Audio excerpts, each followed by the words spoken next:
Hi friends, this is Manjunath Badgi from Lekya Varsha Academy, placed in Vijayanagar, Bangalore. Today, the exam was IAS Prelims. So CSAT ಅಲ್ಲಿ ಬಂದಿರುವಂಥ mental ability problems ಅನ್ನು ನೋಡೋಣ ಸ್ನೇಹಿತರೆ. ಮೊದಲನೇ ಪ್ರಶ್ನೆ, ದಿಕ್ಕುಗಳ ಮೇಲೆ ಸಮಸ್ಯೆಗಳಿದೆ ನೋಡಿ. ಡೈರೆಕ್ಷನಲ್ ರೀಸನಿಂಗ್, ದಿಕ್ಕುಗಳ ಮೇಲೆ ಸಮಸ್ಯೆಗಳು. ಡೈರೆಕ್ಷನಲ್ ರೀಸನಿಂಗ್, ದಿಕ್ಕುಗಳ ಮೇಲಿನ ಸಮಸ್ಯೆಗಳು.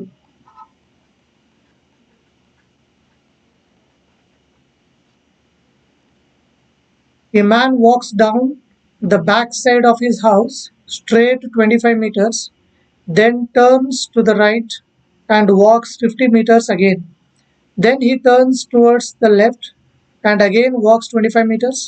If his house faces to the east, what is his direction from the starting point? ಇಲ್ಲಿ ಇಂಪಾರ್ಟೆಂಟ್ ಏನಂದ್ರೆ ಸ್ನೇಹಿತರೆ, if his house faces to the east, this is important point. So ಇದು east, ಯಾವಾಗಲೂ ಬಲಗಡೆ East, ಪೂರ್ವ ಬಲಗಡೆ. ಸೊ ಡೋರ್ ಯಾವ side ಇದೆ? ಇದು ಮನೆ ಬಾಗಿಲು ಯಾವ ಸೈಡ್ ಇದೆ? ಈಸ್ಟ್ ಇದೆ. ಅವನು ಬ್ಯಾಕ್ ಸೈಡ್ ಇಂದ ಜರ್ನಿ ಮಾಡ್ತಾನೆ, ಬ್ಯಾಕ್ ಸೈಡ್ ಇಂದ ಸ್ಟಾರ್ಟ್ ಮಾಡ್ತಾನೆ. A man walks down the back side of his house straight 25 meters. So first 25 meter ಹೋಗ್ತಾನೆ ಸ್ನೇಹಿತರೆ, 25 meter. Then turns to the right. ಈ ಸೈಡ್ ಹೋಗುವಾಗ ರೈಟ್ ಅಂದ್ರೆ ಮೇಲೆ ಆಗುತ್ತೆ. ಮೇಲೆ ಎಷ್ಟು ಹೋಗ್ತಾನೆ ನೋಡಿ ಸ್ನೇಹಿತರೆ? Then turns to the right and walks 50 meters. ಇಲ್ಲಿ 50 meter ಹೋಗ್ತಾನೆ, 50 meter ಹೋಗ್ತಾನೆ. And walks 50, turns to the right and walks 50 meters again ಆಯ್ತು. Then he turns towards left and again walks 25 meters. ಈಗ ಲೆಫ್ಟ್ ಕಟ್ ಮಾಡಿ ಎಷ್ಟು ಹೋಗ್ತಾನೆ? 25 meter. If his house faces to the east, what is his direction from the starting point? Starting point ಇಲ್ಲಿದೆ ಸ್ನೇಹಿತರೆ, ಅವನಿರೋದು ಇಲ್ಲಿ. Starting point ಇರೋದು ಇಲ್ಲಿ, ಅವನಿರೋದು ಇಲ್ಲಿ. ಸೊ ಇದು ಯಾವ ಡೈರೆಕ್ಷನ್ ಅಂತ ಕೇಳ್ತಾರೆ. Indirectly is asking us to find out this direction. ಇಲ್ಲಿ ನೋಡಿ ಸ್ನೇಹಿತರೆ, this is east, this is west, this is north, therefore this will be northwest. ಅವನು ಇಲ್ಲಿದಾನಂದ್ರೆ ಈ ಸೈಡ್, ಇದು ಸ್ಟಾರ್ಟಿಂಗ್ ಪಾಯಿಂಟ್, ಇದು ಅವನು ಇರೋದು, ಅದರ್ಥ north west is the final answer. So north west, last option D, north west. This is the final answer. ಮುಂದಿನ ಪ್ರಶ್ನೆ ಒಂದು ಸ್ನೇಹಿತರೆ, ಎರಡನೇ ಪ್ರಶ್ನೆ,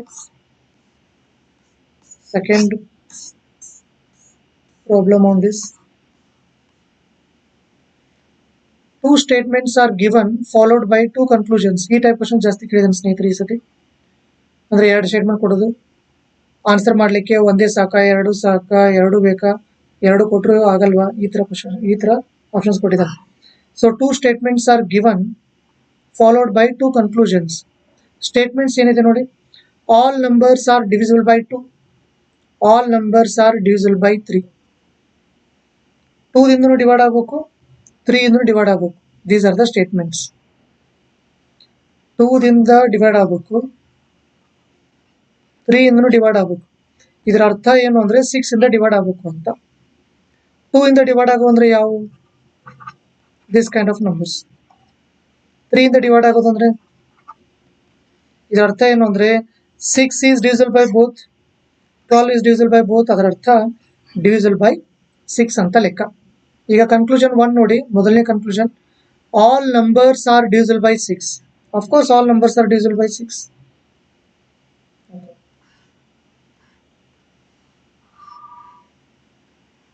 all numbers R of course divisible by 6. Conclusion 2, all numbers are divisible by 4. ಈ 6 ಅನ್ನೋದು 4 ಇಂದ divide ಆಗುತ್ತಾ? ಆಗಲ್ಲ. ಹಾಗಾಗಿ conclusion 2 is wrong. Conclusion 2 is wrong. Conclusion 1 ಸರಿ ಇದೆ. ಓಕೆ, ಸೊ ಓನ್ಲಿ ಕನ್ಕ್ಲೂಷನ್ 1 ಕೊಟ್ಟಿದ್ದ ನೋಡಿ. Which of the following conclusions logically follows or follow from the two given statements? The answer is first option, only conclusion 1. ಇದರ ಅರ್ಥ ಏನು ಅಂದ್ರೆ 2 ಇಂದ divide ಆಗುತ್ತೆ, 3 ಇಂದ ಡಿವೈಡ್ ಆಗುತ್ತದೆ ಅಂದ್ರೆ 6 ಇಂದ ಕೂಡ ಡಿವೈಡ್ ಆಗುತ್ತದೆ, ಕರೆಕ್ಟ್. ಆದರೆ 4 ಇಂದ ಡಿವೈಡ್ ಆಗುತ್ತದೆ, that is wrong. This is about second problem. ಈಗ ಫೋರ್ತ್ ಪ್ರಾಬ್ಲಮ್ ನೋಡೋಣ. Fourth problem, consider the following sequence of numbers. Sequence of numbers ಏನಿದೆ ನೋಡಿ, 5 1 4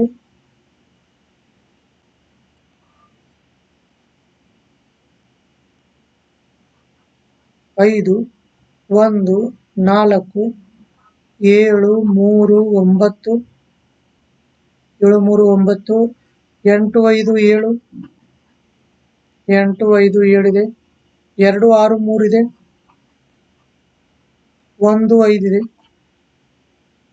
ಇನ್ನು ಕೆಳಗಡೆ ಬಂದ್ರೆ 8 6 3 ಇದೆ, 8 5 2 2 4 3 4 9 6. ಈಗ ಪ್ರಶ್ನೆ ಬರೋಣ. How many add numbers are followed by the odd number in the above sequence? Add numbers ಅಂದ್ರೆ ಯಾವುವು? These are called add numbers. 1 3 5 7 ಇಂಥವೆಲ್ಲ ಆಡ್ ನಂಬರ್ಸ್. 9 11. ಓಕೆ, ಇವೆಲ್ಲ add numbers. 1 3 5 7 9 11, all these are odd numbers. So you will have to search for those odd numbers which are immediately followed by again an odd number. ಅಂದ್ರೆ ಮುಂದೆ odd number ಇರ್ಬೇಕು, ಮುಂದೆ ಕೂಡ ಬೆಸ್ ಸಂಖ್ಯೆ ಇರ್ಬೇಕು. ಅಂತ ಬೆಸ್ ಸಂಖ್ಯೆಗಳು ಎಷ್ಟಿವೆ ಅಂತ ಕೇಳಿರೋದು. ಈ 5 ಇದು ಬೆಸ, ಇದ್ರ ಮುಂದೇನು ಬೆಸ ಇದೆಯಾ, ಹಾಗಾಗಿ ಇದನ್ನ ಕೌಂಟ್ ಮಾಡಿ. ಮುಂದೇನು ಬೆಸ ಇರ್ಬೇಕು. 1 ಬೆಸ, ಆದ್ರೆ ಅದ್ರ ಮುಂದೇನು ಬೆಸ ಇದೆಯಾ? 1 ಬೆಸ ಇದೆ, ಅದ್ರ ಮುಂದೆ ಬೆಸ ಇದೆಯೇನು? ಇಲ್ಲ, ಹಾಗಾಗಿ ಡೋಂಟ್ ಕೌಂಟ್ ದಿಸ್. 7 ಬೆಸ, ಇದ್ರ ಮುಂದೇನು ಬೆಸ ಇದೆಯಾ, ಹಾಗಾಗಿ ಕೌಂಟ್ ಮಾಡಿ. 3 ಬೆಸ, ಅದ್ರ ಮುಂದೇನು ಬೆಸ ಇದೆಯಾ, ಹಾಗಾಗಿ ಕೌಂಟ್ ಮಾಡಿ. 9 ಬೆಸ ಇದೆ, ಆದ್ರೆ 8 ಬೆಸ ಅಲ್ಲ, so forget it. 5 odd number ಇದೆ, 7 ಕೂಡ ಆಡ್ ನಂಬರ್ ಇದೆ, ಅದ್ರ ಮುಂದೆನೂ ಆಡ್ ಇದೆ, ಹಾಗಾಗಿ 5 ಕೌಂಟ್ ಮಾಡಿ. ನಂತರ 7 ಇದು ಆಡ್ ನಂಬರ್ ಇದೆ, ಆದ್ರೆ ಅದ್ರ ಮುಂದೆ ಇರೋದು ಆಡ್ ನಂಬರ್ ಇಲ್ಲ, ಸೊ ಡೋಂಟ್ ಕೌಂಟ್ ಇಟ್. ನಂತರ 3 ಆಡ್ ಇದೆ, 1 ಕೂಡ ಆಡ್ ಇದೆ. 3 ಮುಂದೆ ಆಡ್ ನಂಬರ್, ಮುಂದೆ ಆಡ್ ನಂಬರ್ ಇದೆ, ಅದನ್ನ ಕೌಂಟ್ ಮಾಡಿ. 1 ಮುಂದೆ 5 ಇದೆ, ಅದನ್ನು ಕೌಂಟ್ ಮಾಡಬೇಕು. 5 ಮುಂದೆ 8 ಇದೆ, ಅದು ಕೌಂಟ್ ಮಾಡೋವಾಗಿಲ್ಲ. ನಂತರ 3 ಮುಂದೆ 8 ಇದೆ, ಕೌಂಟ್ ಮಾಡೋವಾಗಿಲ್ಲ. 5 ಮುಂದೆ 2 ಇದೆ, ಕೌಂಟ್ ಮಾಡೋವಾಗಿಲ್ಲ. 3 ಮುಂದೆ 4 ಇದೆ, ಕೌಂಟ್ ಮಾಡೋವಾಗಿಲ್ಲ. 9 ಮುಂದೆ 6 ಇದೆ, ಕೌಂಟ್ ಮಾಡೋವಾಗಿಲ್ಲ. ಸೊ ಎಷ್ಟು ಸಿಕ್ತು? 1 2 3 4 5 6. So 6 is the final answer. 6 ಸರಿಯಾದ ಉತ್ತರ. ಮುಂದಿನ ಪ್ರಶ್ನೆ ನೋಡೋಣ ಸ್ನೇಹಿತರೆ. 5ನೇ ಪ್ರಶ್ನೆ.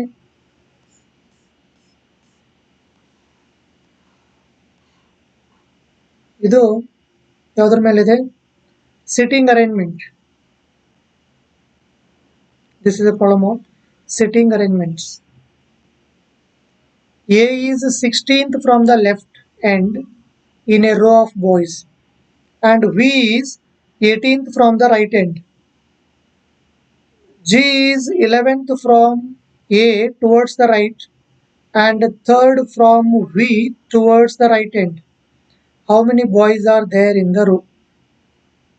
ಇದು 5ನೇ ಪ್ರಶ್ನೆ. A is 16th from the left end. A ಯು ಎಡಗಡೆಯಿಂದ 16ನೇವನು. ಎಡ ಅಂದ್ರೆ ಇದು, ಇಲ್ಲಿಂದ A ಎಷ್ಟನೇವನು? 16, ಎಡಗಡೆಯಿಂದ 16. V is 18th from the right end. ಈ ಸೈಡ್ ಇಂದ ಬಂದ್ರೆ V ಎಷ್ಟನೇವನು? 18.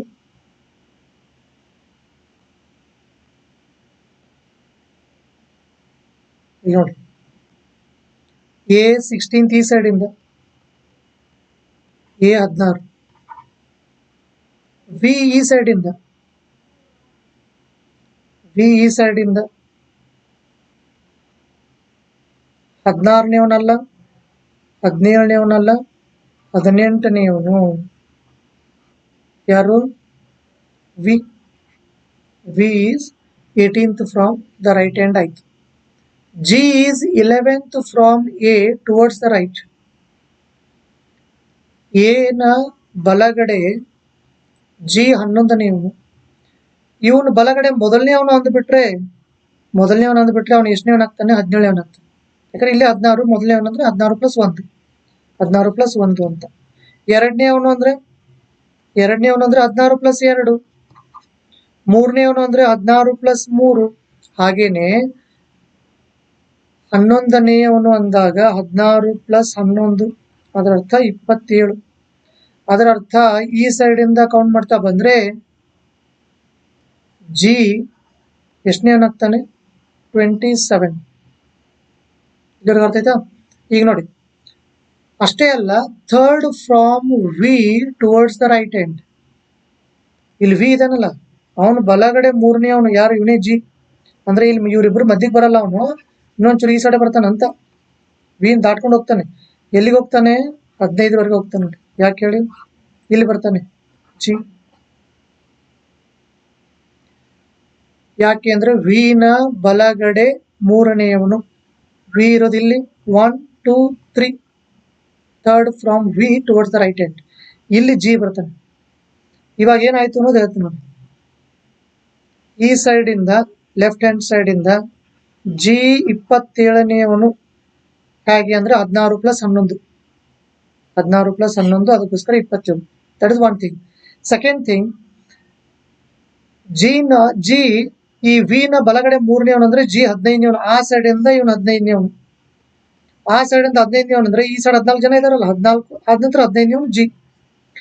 ಸೊ ಫಸ್ಟ್ ಇಂದ ಎಡಗಡೆಯಿಂದ ಜಿ ನವರೆಗೆ 27, ಇಲ್ಲಿವರೆಗೆ 27, ನಂತರ 14. 27 14 ಎಷ್ಟಾಯ್ತು? 41. Therefore the final answer is B, 41. This is about fifth problem. ನಂತರ 6ನೇ ಪ್ರಶ್ನೆ ನೋಡೋಣ ಸ್ನೇಹಿತರೆ. Moving on to the 6th one. 6ನೇ ಪ್ರಶ್ನೆ. 3 statements ಕೊಟ್ಟಿದ್ದಾನೆ. S1, S2, S3 are given below followed by a question. C is younger than D. ಈ ತರ mark ಮಾಡೋಣ. ಅಂದ್ರೆ ಈ ಸೈಡ್ ಯಂಗರ್, ಆ ಸೈಡ್ ಎಲ್ಡರ್. ಈ ಸೈಡ್ ಚಿಕ್ಕವರು, ಆ ಸೈಡ್ ದೊಡ್ಡವರು. C is younger than D but older than A and B. ಎಷ್ಟು ಏನ್ ಕೊಟ್ಟಿದ್ದಾನೆ? D is the oldest. S3 ಏನ್ ಕೊಟ್ಟಿದ್ದಾನೆ? A is older than B. Question is who among A B C and D is the youngest. ಅದರಲ್ಲಿ ಯಾರು ಅತ್ಯಂತ young ಇದ್ದಾರೆ ಕೇಳ್ತಾರೆ. C is younger than D. C is younger than D ಅಂದ್ರೆ C ಈ side ಬರ್ತಾನೆ, ಡಿ ಆ side ಹೋಗ್ತಾನೆ. C is younger than D ಆಯ್ತು. But older than A and B. ಇವನು ಎ ಮತ್ತು ಬಿ ಗಿಂತ ಓಲ್ಡರ್ ಅಂದ್ರೆ ಎ ಮತ್ತು ಬಿ ಈ ಸೈಡ್ ಬಂದ್ಬಿಡ್ತಾರೆ. ಸೊ ಡಿ ಅತ್ಯಂತ ದೊಡ್ಡವನು ಈ ಸೈಡ್ ಬರ್ತಾನೆ, ಅವನಿಗಿಂತ ಕಡಿಮೆ ಸಿ, ಅವನಿಗಿಂತ ಕಡಿಮೆ ಎ ಬಿ ನು ಬರ್ಬೋದು, ಬಿ ಎನು ಬರ್ಬೋದು, ವಿ ಡೋಂಟ್ ನೋ. ಇಲ್ಲಿ ಎ ಬಿನೂ ಆಗ್ಬೋದು, ಬಿ ಎನು ಆಗ್ಬೋದು. ಇವ್ರಿಬ್ಬರಿಗಿಂತಲೂ ಇವನು ದೊಡ್ಡವನು, ಆದರೆ ಡಿನ್ಗಿಂತಲೂ ಚಿಕ್ಕವನು. ಆ ತರ ಇರ್ಬೋದು ಇನ್ಫಾರ್ಮೇಶನ್. ಅದು S1. ಸರಿ ಆಯ್ತಾ? ಈಗ S3 ನೋಡೋಣ. S3 ಏನಿದೆ ಅಂದ್ರೆ, ಸ್ಟೇಟ್ಮೆಂಟ್ ನಂಬರ್ 3 ಏನಿದೆ ಅಂದ್ರೆ, A is older than B. A older than B ಅಂದ್ರೆ ಎ ಈ ಸೈಡ್ ಬರ್ತಾನೆ, ಬಿ ಈ ಸೈಡ್ ಬರ್ತಾನೆ. ಸಿ ಮತ್ತು ಡಿ ಆಲ್ರೆಡಿ ಅಲ್ಲಿ ಫಿಕ್ಸ್ ಇದ್ದಾರೆ. ಅದರ್ಥ ನಾನು S1 ಯೂಸ್ ಮಾಡಿದೆ ಮತ್ತು S3 ಇವೆರಡನ್ನೇ ಯೂಸ್ ಮಾಡಿ ಏನ್ ಹೇಳ್ತಾ ಇದ್ದೀನಿ? ಅತ್ಯಂತ ಯಂಗ್ ಯಾರಿದ್ದಾರೆ, ಹೂ ಇಸ್ ದ ಯಂಗೆಸ್ಟ್ ಅಂತ ನಾನು ಹೇಳ್ತಾ ಇದ್ದೀನಿ. Who is the youngest? B is the youngest ಅಂತ ನಾವು ಹೇಳ್ಬಹುದು by using only the first and the third statements. ಇದಕ್ಕೆ ಆನ್ಸರ್ ಏನ್ ಬರೀತೀರಾ? ಫೋರ್ತ್ ಆಪ್ಷನ್ ಇದೆ ನೋಡಿ. S1 and S3 together are sufficient to answer the question. S1 ಮತ್ತು S3 ಎರಡು ಸಾಕು. ಸಿ ಅನ್ನೋನು ಡಿಗಿಂತಲೂ ಚಿಕ್ಕವನು, ಸಿ ಅನ್ನೋನು ಡಿಗಿಂತಲೂ ಚಿಕ್ಕವನು, ಆದ್ರೆ ಅವನು ಎ ಬಿ ಗಿಂತ ದೊಡ್ಡವನು. ಇದು ಸರಿ ಆಯ್ತು. ಬಟ್ ಎ ಮತ್ತು ಬಿ ಇದರಲ್ಲಿ ಯಾರು ದೊಡ್ಡವರು ಯಾರು ಚಿಕ್ಕವರು ಗೊತ್ತಾಗಲ್ಲ ನಮಗೆ. ಅದು ನಮಗೆ ಅದನ್ನ ನಮಗೆ ಯಾವ ಸ್ಟೇಟ್ಮೆಂಟ್ ಹೇಳುತ್ತದೆ? 3ನೇ ಸ್ಟೇಟ್ಮೆಂಟ್ ಹೇಳುತ್ತದೆ. ಈ ರೀತಿಯಾಗಿ ನಾವು ಬಿನೇ ಅತ್ಯಂತ ಚಿಕ್ಕವನು ಅಂತ ಹೇಳ್ಬಿಡ್ಬೋದು by using only S1 and S3. This is about 6th one. Next 7th one. 7ನೇ ಪ್ರಶ್ನೆ ನೋಡೋಣ ಸ್ನೇಹಿತರೆ. How many integers are there between 1 and 100 which have 4 as a digit but are not divisible by 4 ಅಂತ ಹೇಳಿದ್ರು. 4 ಇರಬೇಕು, ಆದ್ರೆ 4ರಿಂದ divide ಆಗಬಾರ್ದು. That's the meaning.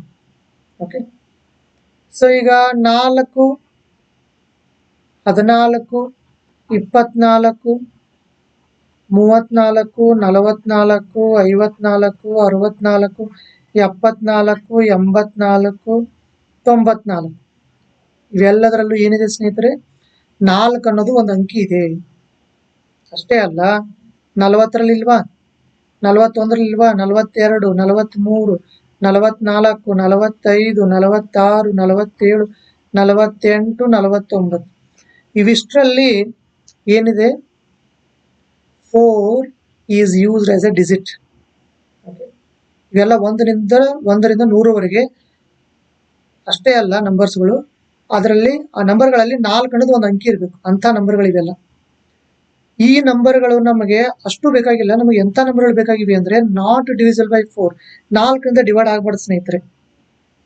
4ರಿಂದ ಇದು 4ರಿಂದ ಡಿವೈಡ್ ಆಗುತ್ತದೆ, ಇದು ನಮಗೆ ಬೇಡ, ಸರಿನಾ. ಇದು 4 6 24 ಡಿವೈಡ್ ಆಗುತ್ತದೆ, 4 11 ಡಿವೈಡ್ ಆಗುತ್ತದೆ, 4 16 ಇದು 4 21 ಸರಿನಾ, 4 10 4 11 4 12 ಇವೆಲ್ಲ 4ರಿಂದ ಡಿವೈಡ್ ಆಗುವಂಥ ನಂಬರ್ಸ್ ಇವು ಬೇಡ. ಅಂದರೆ ಯಾವ ಬೇಕು, ಇಲ್ಲಿ ಬರೀತೀವಿ ನೋಡಿ, 14 ಬೇಕು, 34 ಬೇಕು, 54 ಬೇಕು, 74 ಬೇಕು, 94 ಬೇಕು. ಇವೆಲ್ಲದರಲ್ಲೂ 4 ಇದೆ, ಆದರೆ ಯಾವ 4ರಿಂದ ಡಿವೈಡ್ ಆಗಲ್ಲ ಅಂತ ನಂಬರ್ಗಳು ಬೇಕಾಗಿದೆ. 41, 42, 43, 45, 46, 47, 49 ಅಂದರೆ 1 2 3 4 5 10 11 12. So the final answer is C, 12. Answer ಏನದಕ್ಕೆ ಸ್ನೇಹಿತರೆ, 12. ಮೂರನೇ option, third option C is the correct answer. ಇವೆಲ್ಲ ನಂಬರ್ಗಳು 1ರಿಂದ 100 ಒಳಗಡೆ ಒಂದು ವಿಚಾರ. ಎರಡನೇ ವಿಚಾರ, ಈ ನಂಬರ್ಗಳಲ್ಲಿ 4 ಅನ್ನೋ ಅಂಕಿಯನ್ನ ಯೂಸ್ ಮಾಡಲಾಗಿದೆ. ಇನ್ನು ಮೂರನೇ ವಿಚಾರ, ಇವು ಯಾವ 4ರಿಂದ ಡಿವೈಡ್ ಆಗಲ್ಲ. All the conditions are getting satisfied here. Okay, this about 7th problem. ಮುಂದಿನ ಪ್ರಶ್ನೆ 9ನೇ ಪ್ರಶ್ನೆ ನೋಡೋಣ ಸ್ನೇಹಿತರೆ. 9ನೇ ಪ್ರಶ್ನೆ ಏಜಸ್ ಮೇಲಿದೆ, ವಯಸ್ಸುಗಳ ಮೇಲಿದೆ. ಪ್ರಾಬ್ಲಮ್ಸ್ ಆನ್ ಏಜಸ್, ವಯಸ್ಸುಗಳು. The average age of a teacher and 3 students is 20 years. If all the 3 students are of same age and the difference between the age of the teacher and each student is 20 years, then what is the age of the teacher ಅಂತ ಕೇಳಿದಾನೆ. ಇಲ್ಲಿ ನೋಡಿ ಸ್ನೇಹಿತರೆ, the average age of a teacher and 3 students, teacher ಮತ್ತೆ 3 students ಇದ್ದಾರೆ, 3 years. Total 4 ಜನ ಆದ್ರಲ್ಲ, ಅದಕ್ಕೆ 4ರಿಂದ divide ಮಾಡೋಣ, ಆಗ ನಮಗೆ ಸಿಗೋದು average which is given 20. Teacher ಮತ್ತೆ 3 ಜನ ಸ್ಟೂಡೆಂಟ್ಸ್ ಎಲ್ಲರೂ ಸೇರಿ ಮೇಲೆ ಕೆಳಗಡೆ 4ರಿಂದ ಡಿವೈಡ್ ಮಾಡಿಬಿಟ್ರೆ 25 ಎವರೇಜ್. ಟಿ ಪ್ಲಸ್ 3s ಇಲ್ಲೇ ಇರಲಿ, ಈ 4ನೇ ಈಸ ಕಳಿಸಿಬಿಟ್ರೆ 80 ಆಗಿಬಿಡುತ್ತೆ ಸ್ನೇಹಿತರೆ. ಮತ್ತೇನು ಕೊಟ್ಟಿದ್ದಾನಂದ್ರೆ, ಈ ಟೀಚರ್ನ ಏಜ್ ಇದೆಯಲ್ಲ, ಅವನು ಪ್ರತಿಯೊಂದು ಸ್ಟೂಡೆಂಟ್ನ ಏಜ್ಗಿಂತಲೂ 20 ವರ್ಷ ಜಾಸ್ತಿ ಇದ್ದಾನೆ. ಅದರ್ಥ ಟಿ ಇದ್ದಲ್ಲ, ನೀನು ಬರಿಬೋದು ಎಸ್ ಪ್ಲಸ್ 20 ಬರಿಬೋದು, plus 3s is equal to 80. So total 4s ಆಯಿತು. 20 ಇಲ್ಲಿ 80, ಈ ಸೈಡ್ 20 ಆ ಸೈಡ್ 80 ಅಂದರೆ ಆ ಸೈಡ್ 60 ಎಕ್ಸ್ಟ್ರಾ ಇದೆ. ಕ್ಯಾನ್ಸಲ್ ಮಾಡೋಣ ಸ್ನೇಹಿತರೆ. 4 1 4 15 ಎಸ್ ನ ಬೆಲೆ ಏನಾಯಿತು, 15 ಆಯಿತು. ಅದರ ಅರ್ಥ ಪ್ರತಿಯೊಬ್ಬ ಸ್ಟೂಡೆಂಟ್ ಎಷ್ಟೆಷ್ಟು ವರ್ಷದವನಿದ್ದಾನೆ, 15 ವರ್ಷದವನಿದ್ದಾನೆ. ಪ್ರತಿಯೊಬ್ಬ ಸ್ಟೂಡೆಂಟ್ 15 15 15 3 ಜನ ಸ್ಟೂಡೆಂಟ್ಸ್ ಇದ್ದಾರೆ. ಮತ್ತೆ ಈ ಟೀಚರ್ನ ಏಜ್ ಏನಿದೆ ಅಂದ್ರೆ ಸ್ಟೂಡೆಂಟ್ಗಿಂತಲೂ, ಪ್ರತಿಯೊಬ್ಬ ಸ್ಟೂಡೆಂಟ್ಗಿಂತಲೂ 20 ವರ್ಷ ಜಾಸ್ತಿ. ಅದರ ಅರ್ಥ ಟೀಚರ್ನ ಏಜ್ ಎಷ್ಟಾಯ್ತು, 35 ಆಯ್ತು. And that is the answer. Third option 35 is the correct answer. Okay, ಈಗ ಚೆಕ್ ಮಾಡಿ ನೋಡೋಣ ಸ್ನೇಹಿತರೆ. 3 ಜನ students R of same age. Same age ಅಂದ್ರೆ 15 15 15. ಟೀಚರ್ನ ಏಜ್ ಏನಿದೆ ಅಂದ್ರೆ ಒಬ್ಬ ಸ್ಟೂಡೆಂಟ್ ಪ್ರತಿಯೊಬ್ಬ ಸ್ಟೂಡೆಂಟ್ಗಿಂತಲೂ 20 ವರ್ಷ ಜಾಸ್ತಿ. ಅದರ ಅರ್ಥ 35. ಈಗ ಎಲ್ಲ ಕೂಡಿಸಿ ಸ್ನೇಹಿತರೆ, 5 10 ಇಲ್ಲಿ 20, 2 5 6 7 8 ಎಲ್ರದು ಸೇರಿ 80 ಆಯ್ತಾ. ಎಲ್ರದು ಸೇರಿ 80 ಆಯ್ತು. ಟೀಚರ್ಗಳು ಟೀಚರ್ ಮತ್ತು 3 ಜನ ಸ್ಟೂಡೆಂಟ್ಸ್ ಎಲ್ಲರೂ ಸೇರಿ 80 ಆಯ್ತು. 4 ಜನ ಇದ್ರೆ 4 ಡಿವೈಡ್ ಮಾಡಿಬಿಟ್ರೆ ನಿಮ್ಗೆ ಕರೆಕ್ಟಾಗಿ 20 ಎವರೇಜ್ ಅವ್ನು ಹೇಳಿದ ಥರ ಬಂದ್ಬಿಡುತ್ತೆ. ಅದರ್ಥ everything is all right with the third option 35. 35 is the correct answer. This is about 9th problem, which is on averages. Moving on to the next one, 10th one.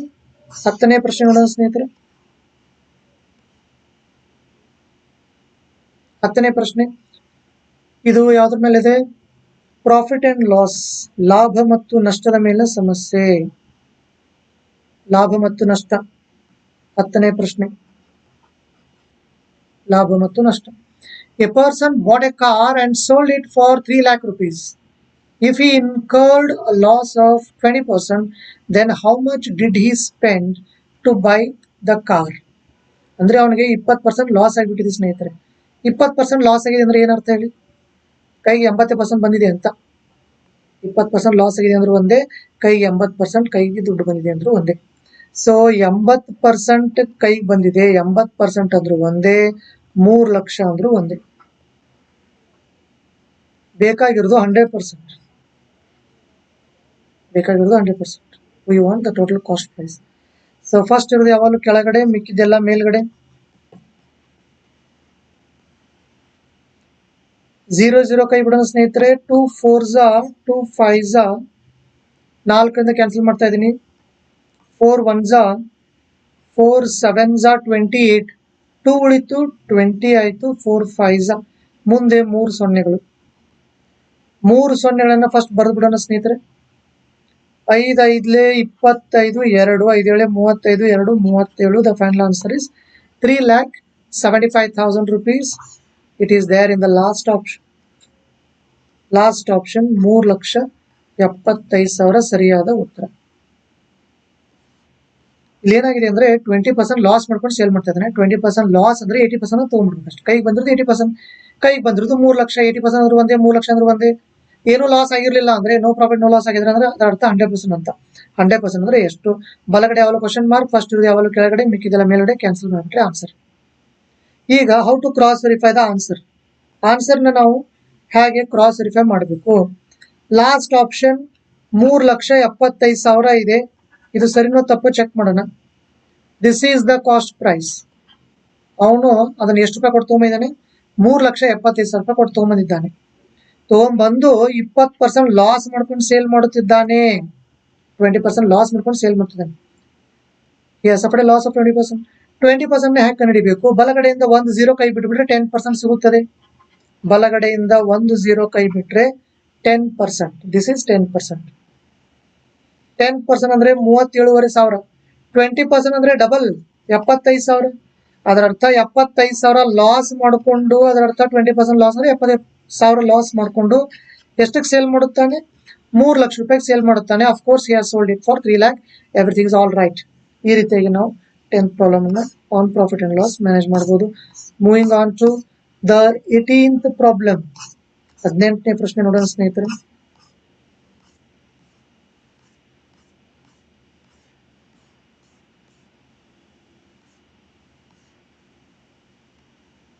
ಹದಿನೆಂಟನೇ ಪ್ರಶ್ನೆ ಮತ್ತೆ ಅದೇ ತರ ಇದೆ ನೋಡಿ, ಸ್ಟೇಟ್ಮೆಂಟ್ಸ್ ಕೊಡೋದು. 18th, two statements S1 and S2 are given below with regard to 4 numbers P, Q, R and S followed by a question. S1 first statement ಏನು ಹೇಳ್ತಾ ಇದೆ? R is greater than P as well as Q ಅಂತ ಹೇಳಿದ್ದಾನೆ. S1 ಅಂದ್ರೆ statement number 1, first statement. S2 S is not the largest one ಅಂತ ಕೊಟ್ಟಿದ್ದಾನೆ. Okay, so S1 ಏನು ಹೇಳ್ತಾ ಇದೆ ಅಂದ್ರೆ R is greater than P and Q. R ಅನ್ನೋದು ದೊಡ್ಡದಿದೆ ಯಾವುದಕ್ಕಿಂತಲೂ, ಪಿ ಆಗಿರ್ಬೋದು, ಕ್ಯೂ ಆಗಿರ್ಬೋದು. ಈ ತರ ಬರ್ಕೊಳ್ಳಿ. ಆರ್ ದೊಡ್ಡದಿದೆ, ಪಿ ಆಗಿರ್ಬೋದು, ಕ್ಯೂ ಆಗಿರ್ಬೋದು, ಅದಕ್ಕಿಂತ ದೊಡ್ಡದಿದೆ. ಅದು ಮೊದಲನೇ ಸ್ಟೇಟ್ಮೆಂಟ್. ಎರಡನೇ statement S is not the largest one. ಅದರ ಅರ್ಥ ಎಸ್ ಈ ಸೈಡ್ ಬರಲ್ಲ ಅಂತ. ಇಲ್ಲಿ ಎಸ್ ಬರಲ್ಲ, ಅದರ ಅರ್ಥ ಆ ಸೈಡೆ ಬರ್ಬೇಕು, ಅದು ಎಸ್ ಇಲ್ಲೇ ಬರ್ಬೇಕು. ಸರಿನಾ? ಇಷ್ಟು ಮಾಹಿತಿ ಇದೆ. ಇದು S1 ಎಷ್ಟು ಆಯ್ತು. ನಾವು let us read the question part. Question: among 4 numbers P, Q, R and S, which one is the largest?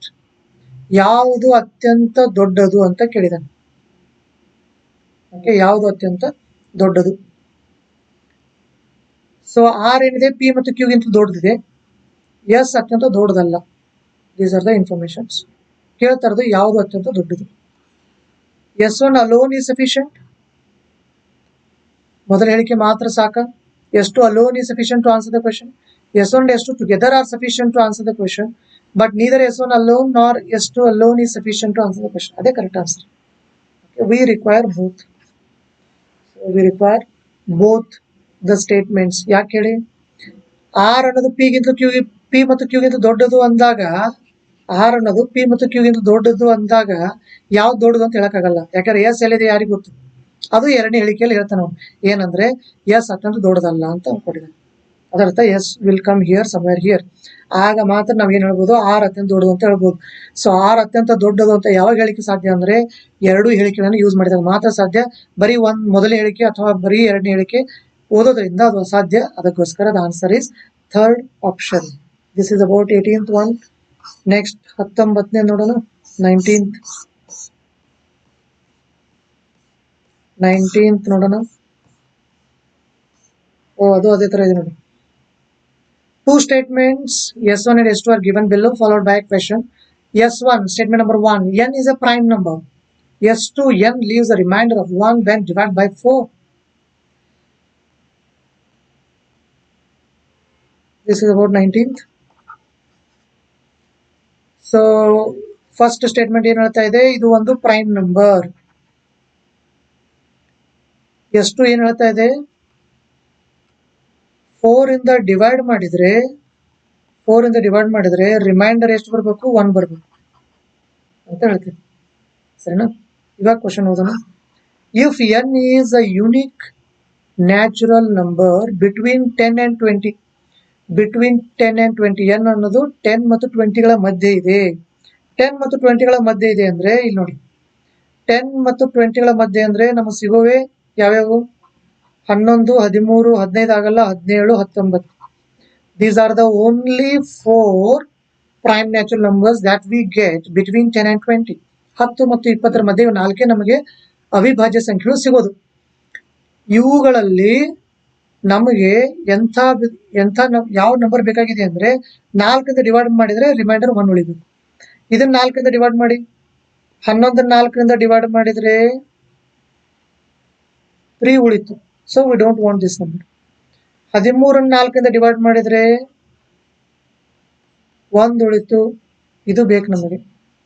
17 4ರಿಂದ divide ಮಾಡಿದ್ರೆ 1 ಉಳಿತು, ಅದು ನಮಗೆ ಬೇಕು.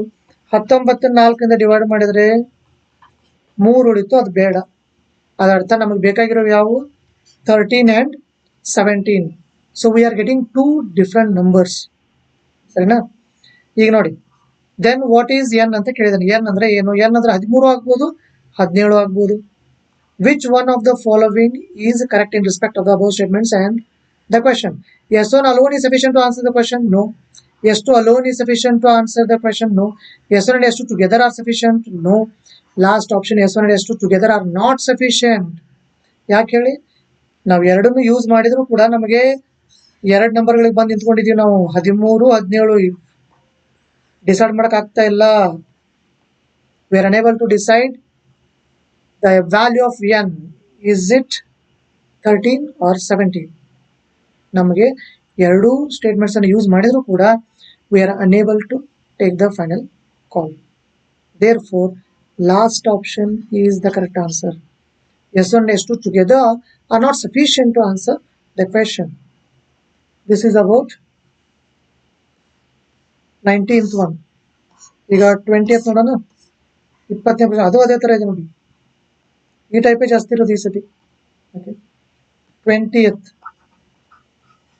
20ನೇ ಪ್ರಶ್ನೆ. Two statements S1 S2 are given below with regard to two numbers followed by a question. Their product is 21. S1 ಏನ್ ಹೇಳ್ತಾ ಇದೆ, their product is 21. ಅದರ ಅರ್ಥ 7 3s are 21. ಇನ್ ಬೇರೆ ಏನೋ ಆಗೋದೇ ಇಲ್ಲಲ್ಲ. 7 3s or 3 7s ಎಲ್ಲ ಒಂದೇ ಅದು. ಅದರ ಅರ್ಥ ನಂಬರ್ಸ್ ಆರ್ 7 and 3. ಸರಿ ಆಯ್ತಾ? S2 ಏನ್ ಹೇಳ್ತಾ ಇದೆ, their sum is 10. S2 ಏನ್ ಹೇಳ್ತಾ ಇದೆ, their sum is 10. Okay, question. What are the two numbers. ಆ ಎರಡು ನಂಬರ್ನ ಹೇಳಲಿಕ್ಕೆ ನಮಗೆ ಎಸ್ ಒಂದು ಸಾಕು, ಎಷ್ಟು ಅವಶ್ಯಕತೆನೇ ಇಲ್ಲ. 7 3 21, 7 ಮತ್ತು 3 ಅವೇ ಎರಡು ನಂಬರ್ಸ್. ಬೇರೆ ಬೇರೆ ರೀತಿಯಲ್ಲಿ ನಾವು 21 ಬ್ರೇಕ್ ಮಾಡೋಕ್ಕೆ ಆಗಲ್ಲ. ಹಾಗಾಗಿ ಎಷ್ಟು ನಮಗೆ ರಿಡಂಡೆಂಟ್ ಇನ್ಫಾರ್ಮೇಶನ್ ಇದೆ, ಎಕ್ಸ್ಟ್ರಾ ಇನ್ಫಾರ್ಮೇಶನ್ ನಮಗೆ ಅವಶ್ಯಕತೆನೇ ಇಲ್ಲ. S one alone is sufficient. So A option ನೋಡಿ, S one alone is sufficient to answer the question. That is the correct answer. S1 alone is sufficient to answer the question. S1 alone is sufficient. This is about 20th. Moving on to 21st. 21ನೇ ಪ್ರಶ್ನೆ 2018 ಅಲ್ಲಿ same type ಬಂದಿದೆ ಸ್ನೇಹಿತರೆ. 2018 IAS films ಅಲ್ಲಿ same type ಬಂದಿದೆ.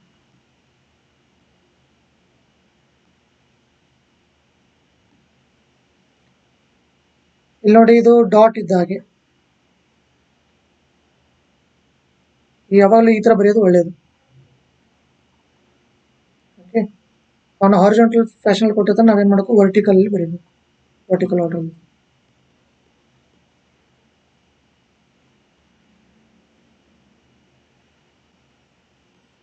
ಎಲ್ಲ add ಮಾಡಿದ್ರೆ ಏನ್ ಬರಬೇಕು, 1 ಡಾಟ್ ಬರಬೇಕು. ಈಗ ಡಾಟ್ ಇದ್ದಲ್ಲಿ ಏನ್ ಬರೀಬೇಕು ಅಂತ ಕೇಳ್ತಾನೆ. ಈಗ ಫಸ್ಟ್ ಆಪ್ಷನ್ 2 ಇದೆ, 2 ತಗೊಂಡು ಸ್ಟಾರ್ಟ್ ಮಾಡೋಣ. ಇಲ್ಲಿ 2 ಬರೆದ್ರೆ 2 4 6 8 9, 8 + 1 is 9. ಇಲ್ಲಿ 9 ಬರೀಬೇಕಾಗತ್ತೆ, ನಾನು 2 ಬರೆಯಕ್ ಆಗಲ್ಲ. ಅದಕ್ಕೋಸ್ಕರ ನೆಕ್ಸ್ಟ್ ಆಪ್ಷನ್ ಹೋಗ್ಬೇಕು. 3 1 3 5 3 3 3 3 1 1 3 3 ಬರುತ್ತಲ್ಲ, ಚೆಕ್ ಮಾಡಿ. 3 6 9 12 13 1 ಕ್ಯಾರಿ. 1 3 4 7 7 5 12 1 13 ಎಲ್ಲ ಸರಿ ಆಯ್ತಲ್ಲ. ಯಾವಾಗ ಸರಿ ಆಯ್ತು, ಡಾಟ್ ಇದ್ದಲ್ಲಿ ಏನ್ ಬರ್ದಾಗ ಸರಿ ಆಗಿತ್ತು, 3 ಬರ್ದಾಗ ಸರಿ ಆಯ್ತು. therefore the final answer is 3. Same type has appeared in 2018 UPSC films. ಅಲ್ಲಿ 8 ಬರುತ್ತೆ ಆನ್ಸರ್, ಚೆಕ್ ಮಾಡಿ ನೋಡಿ. that is from 2018. so this is about 21st column. next 22nd ಹೋಗೋಣ. 22ನೇ ಪ್ರಶ್ನೆ ನೋಡೋಣ ಸ್ನೇಹಿತರೆ. 22nd one. 22ನೇ ಪ್ರಶ್ನೆ. If you have two straight sticks of length 7.5 feet and 3.25 feet. ನಿಮ್ಮ ಹತ್ರ ಎರಡು ಇದೆ, 7.5 feet, ಇನ್ನೊಂದು 3.25 feet ಸ್ಟಿಕ್ಸ್ಗಳಿವೆ, ಎರಡು ಸ್ಟಿಕ್ಸ್ಗಳಿವೆ. What is the minimum length can you measure? ಅತ್ಯಂತ ಕಡಿಮೆ ಅಂದ್ರೆ ನೀವು ಎಷ್ಟನ್ನು ನಾವು ಅಳತೆ ಮಾಡಬಹುದು ಅಂತ ಕೇಳಿದೆ. 0.05 feet, 0.25 feet, 1 feet, 3.25. Here some people will think like it is a problem on either LCM or SCF. Okay, the LCM ಮತ್ತು SCF based problem ಅಂತ ಅನ್ಸುತ್ತೆ ಸ್ನೇಹಿತರೆ, but it is not so. ಹಾಗೆ ಅನ್ನೋದು ಹೇಳ್ತೀನಿ ನೋಡಿ. ಇಲ್ಲಿ ನೋಡಿ ಸ್ನೇಹಿತರೆ, ಇದೊಂದೇನೋ ಮೆಜರ್ ಮಾಡಬೇಕಾಗಿದೆ, ಸರಿನಾ?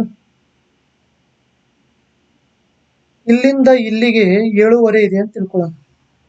ಇಲ್ಲಿಂದ ಇಲ್ಲಿಗೆ ಎಷ್ಟಿದೆ, 7.5 feet ಇದೆ. ಇದನ್ನ ಮೆಜರ್ ಮಾಡಬಹುದಾ ನಾವು ಕ್ಲೀನ್ ಆಗಿ? ರೈಟ್.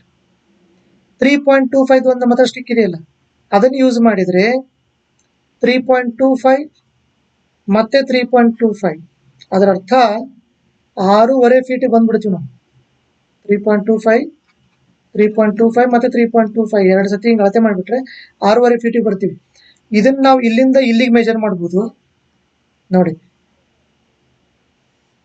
ಇಲ್ಲಿಂದ ಇಲ್ಲಿಗೆ ನಾವು ಮೆಜರ್ ಮಾಡ್ಬೋದು using the longest stick 7.5 feet. ಇಲ್ಲಿಂದ ಇಲ್ಲಿಗೂ ಮೆಜರ್ ಮಾಡ್ಬೋದು 6.5 ಅಂತ. ಇದು 7.5, ಇದು 6.5. ಅದರ ಅರ್ಥ ಇದನ್ನ ನಾವು ಮೆಜರ್ ಮಾಡ್ಬೋದಲ್ಲ, 1 feet. 1 foot. Feet is plural, foot is singular. 1 foot. This is the minimum length that we can measure. The answer 1 foot. 1 foot is the final answer. ಸ್ನೇಹಿತರೆ, ಇದು 1 foot ಇದೆಯೋ ಇಲ್ಲೋ ಹೇಗೆ ಮೆಜರ್ ಮಾಡಬೇಕು? How to check whether it is 1 foot or not? First 7.5 meter stick ತಗೊಂಡು ಅಳತೆ ಮಾಡಿ. ನಂತರ 3.25 3.25 ಅಲ್ಲೇ 6.5 ಕಟ್ ಮಾಡಿಬಿಡಿ. ಈ ಸೈಡ್ ಇರೋದು 1 foot ಇದೆ ಅಂತ ನಾವು ಈಸಿ ಮೆಜರ್ ಮಾಡ್ಬೋದಲ್ಲ. and that is the minimum that we can measure. Okay, so this is about 22nd one. Next 24th ನೋಡೋಣ ಸ್ನೇಹಿತರೆ.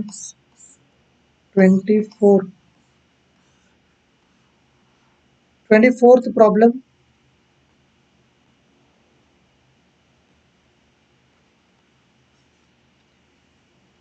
One page is torn from a booklet whose pages are numbered in the usual manner, starting from the first page as 1. The sum of the numbers on the remaining pages is 195. The torn page contains which of the following numbers? ಈ question paper ಸಿಕ್ಕರೆ ನೋಡಿ ಸ್ನೇಹಿತರೆ, IAS films. ಇಲ್ಲೊಂದು ಪ್ರಶ್ನೆ ಏನ್ ಕೇಳಿದಾನಂದ್ರೆ 1, 2, 3 ಹೀಗೆ ನೀವು ಕೂಡಿಸ್ತಾ ಹೋಗ್ತೀರಾ. ನಿಮ್ದು ಆನ್ಸರ್ 177 ಬಂದಿದೆ. ಹಾಗಾದ್ರೆ ಒಂದ್ ಯಾವ್ದೋ ಮಧ್ಯಕ್ಕೆ ಬಿಟ್ಟಿರೋ ನಂಬರ್ ಬಿಟ್ಟು ಕೂಡ್ಸಿದೀರಾ. ಹಾಗಾದ್ರೆ ಆ ಬಿಟ್ಟು ಹೋಗಿರೋ ನಂಬರ್ ಯಾವುದು ಅಂತ ಕೇಳಿದಾನೆ. So this problem is similar to that one. ಹಾಗೆ ಅನ್ನೋದು ಹೇಳ್ತೀನಿ. ಅಲ್ಲಿ ನಮಗೆ ಕೆಲ್ಸಕ್ಕೆ ಬರೋದು ಯಾವುದು? ಕೆಲ್ಸಕ್ಕೆ ಬರೋ important point till 19 it is 190. ಇದನ್ನು ಬೈ ಹಾರ್ಟ್ ಮಾಡ್ಕೊಂಡು ಹೋಗಿರ್ಬೇಕು ಸ್ನೇಹಿತರೆ. This is from one of the items from my fixed list. 1, 2, 3, 4 ಹೀಗೆ 19 ಕೂಡಿಸಿದ್ರೆ ಎಷ್ಟು ಬರುತ್ತದೆ ಸ್ನೇಹಿತರೆ? 190 ಬರುತ್ತದೆ. ಆದ್ರೆ ಅವನದಲ್ಲಿ ಎಷ್ಟು ಬಂದಿದೆ? 195 ಬಂದಿದೆ. ಅದರ ಅರ್ಥ ಎಸ್ ಕ್ರಾಸ್ 19 ಮಾರ್ಕ್ ಅಂತ. ಅದರ ಅರ್ಥ ಇನ್ನೊಂದು ಕೂಡಿಸಿದ್ರೆ ಇನ್ನೊಂದಂದ್ರೆ ಏನ್ ಕೂಡಿಸ್ತಾನ? 20ನೇ ಕೂಡಿಸ್ಬೇಕಲ್ಲ. ಅದರ ಅರ್ಥ ಏನಾಯ್ತು? 210 ಆಯ್ತಾ? ಅದರ ಅರ್ಥ ಒರಿಜಿನಲ್ ಬುಕ್ ಎಷ್ಟು? 210 ಇದೆ. ಬಟ್ ಅವನದು ಏನ್ ತೋರಿಸ್ತಾ ಇದೆ? 195 ತೋರಿಸ್ತಾ ಇದೆ. ಅದರ ಅರ್ಥ 15 ಕಡಿಮೆ ತೋರಿಸ್ತಾ ಇದೆ. 15 ಏನ್ ಮಾಡ್ತಾ ಇದೆ? ಕಡಿಮೆ ತೋರಿಸ್ತಾ ಇದೆ. 15 ಅಂದ್ರೆ ಏನು? ಸೆಕೆಂಡ್ ಆಪ್ಷನ್ ನೋಡಿ. ಸೆಕೆಂಡ್ ಆಪ್ಷನ್ ಏನದು? 7 ಮತ್ತು 8. 7ನೇ ಪೇಜ್ 8ನೇ ಪೇಜ್. 7 ಮತ್ತು 8 ಕೂಡಿಸಿದ್ರೆ 15. ಅದು ಏನಾದ್ರೂ ಪೇಜ್ ಕರೆಕ್ಟ್ ಆಗಿ ಇದ್ದಿದ್ರೆ ಅಲ್ಲಿ, if that page would have been there, ಅದರ ಅರ್ಥ 7 ಮತ್ತು 8 ಇದ್ದಿದ್ರೆ ಆಗ 15 ಜಾಸ್ತಿಯಾಗಿ ಕರೆಕ್ಟ್ ಆಗಿ 210 ಆಗಿರುತ್ತೆ. ಅದರ ಅರ್ಥ ಆ ಬುಕ್ ನಲ್ಲಿ ಟೋಟಲ್ ಎಷ್ಟು ಪೇಜಸ್ಗಳಿವೆ? 20 ಪೇಜ್ ಇವೆ. That is one thing. ಎಲ್ಲ ಕರೆಕ್ಟ್ ಆಗಿ ಕೂಡಿಸಿದ್ರೆ 210 ಆಗುತ್ತದೆ. ಆದರೆ ಈ 7 ಮತ್ತು 8 ಪೇಜ್ ಏನಿದೆಯಲ್ಲ ಅದನ್ನ ನಾವು ಹೊರದಾಕಿದೀವಿ. ಅಂದ್ರೆ ಒಂದ್ ಸೈಡ್ 7 ಪೇಜ್ ನಂಬರ್ 7 ಇದೆ, ಇನ್ನೊಂದ್ ಸೈಡ್ ಪೇಜ್ ನಂಬರ್ 8 ಇದೆ. ಎಲ್ಲ ಸೇರಿದ 15 ಕಡಿಮೆ ಇದೆ. ಇನ್ ನೆಕ್ಸ್ಟ್ ಇಂಪಾರ್ಟೆಂಟ್ ಪಾಯಿಂಟ್, ಈ ಫಿಕ್ಸ್ಡ್ ಲಿಸ್ಟ್ ಬೇಡ ಅಂದ್ರೆ 19 ವರೆಗೆ ಕೂಡಿಸಿದ್ರೆ 190 ಬರುತ್ತದೆ. ಅದಕ್ಕೆ ಒಂದು ಫಾರ್ಮುಲಾ ಇದೆ. You can use that formula. 1, 2, 3, 4 all these are called natural numbers, ಸ್ವಾಭಾವಿಕ ಸಂಖ್ಯೆಗಳು. ಇವುಗಳನ್ನು ಕೂಡಿಸೋದಕ್ಕೆ ಒಂದು ಫಾರ್ಮುಲಾ ಇದೆ ಸ್ನೇಹಿತರೆ. ಸೊ 1, 2, 3, 4 ಹೀಗೆ ನೀವು 20ವರೆಗೆ ಕೂಡಿಸಿದ್ರೆ ಎಷ್ಟು ಬರುತ್ತದೆ ಅಂತ ಕೇಳಿದ್ರೆ 20 × 21/2. 2 1 2 10 210 ಬಂತಲ್ಲ. ಅದರ ಅರ್ಥ ಅಲ್ಲಿ ಇರೋದೇ 20 ಪುಟಗಳು ಬುಕ್ ಅಲ್ಲಿ. ಅದರ ಅರ್ಥ ಟೋಟಲ್ 210 ಆಗುತ್ತದೆ. ಬಟ್ ಅವನದು ಬರೀ 195 ಬಂದಿದೆ. ಯಾಕೆ 15 ಕಡಿಮೆ ಆಗಿದೆ? ಯಾಕೆ 15 ಕಡಿಮೆ ಆಗಿದೆ ಅಂದ್ರೆ ಆ 7 ಮತ್ತು 8 ಪೇಜ್ ನಂಬರ್ ಬರೆದಿರೋ ಪುಟ ಕಿತ್ತೋಗಿದೆ. And that is being asked. So page number ಮತ್ತೆ ಎಲ್ಲೂ ಇದು ಆಗಲ್ಲ ನೋಡಿ. 5, 6 ಅಂದ್ರೆ ಇಲ್ಲಿ 11 ಆಗುತ್ತೆ ಫಸ್ಟ್ ಆಪ್ಷನ್. ಎರಡನೇ ಆಪ್ಷನ್ 15 ಆಗುತ್ತದೆ. And that is the only option where you will get 15. Third option ಅಲ್ಲಿ 19 ಆಗುತ್ತದೆ. ಲಾಸ್ಟ್ ಆಪ್ಷನ್ ಅಲ್ಲಿ 23 ಆಗುತ್ತೆ. ನಾವು 15 ಅಷ್ಟೇ ಶಾರ್ಟೇಜ್ ಇರೋದು.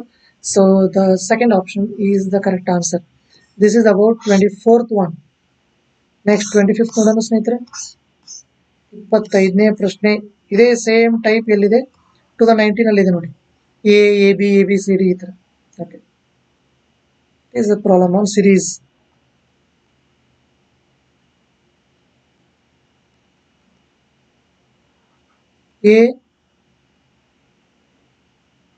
AB dash B dash BCD dash DC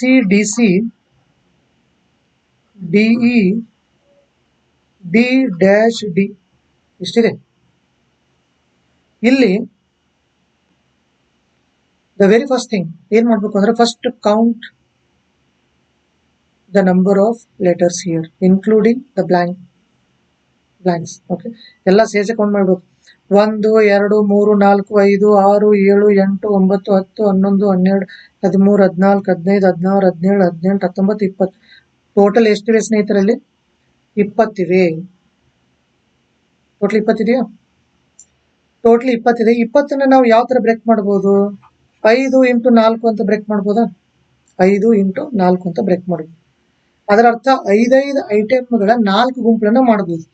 1 2 3 4 5 ಇಲ್ಲೊಂದು ಬ್ರೇಕ್ ಮಾಡೋಣ. 1 2 3 4 5 ಬ್ರೇಕ್ ಮಾಡೋಣ. 1 2 3 4 5 ಬ್ರೇಕ್ ಮಾಡೋಣ. 1 2 3 4 5. ಸರಿತಾ? ಈಗ ನೋಡಿ ಸ್ನೇಹಿತರೆ, ಎ ಬಿ ಇದೆ, ಎ ಬಿ ಇದೆ, ಸರಿನಾ? ಇಲ್ಲಿ ಬಿ ಸಿ, ಬಿ ಸಿ, ಇಲ್ಲಿ ಸಿ ಡಿ, ಸಿ ಡಿ. ನೋಡಿ, A B, A B, B C, B C, C D, C D, D E, D E. ಒಂದು ಆರ್ಡರ್ ಸಿಗ್ತಾ ಇದೆಯಲ್ಲ, ಆ ಥರ ಮಾಡ್ಬೇಕಷ್ಟೆ. A B, A B, A, B C, B C, D, A B, A B, A, B C, B C, D. Okay, ನಂತರ C D, C D, C, D E, D E, D. ಒಂದು order ಸಿಗ್ತಾ?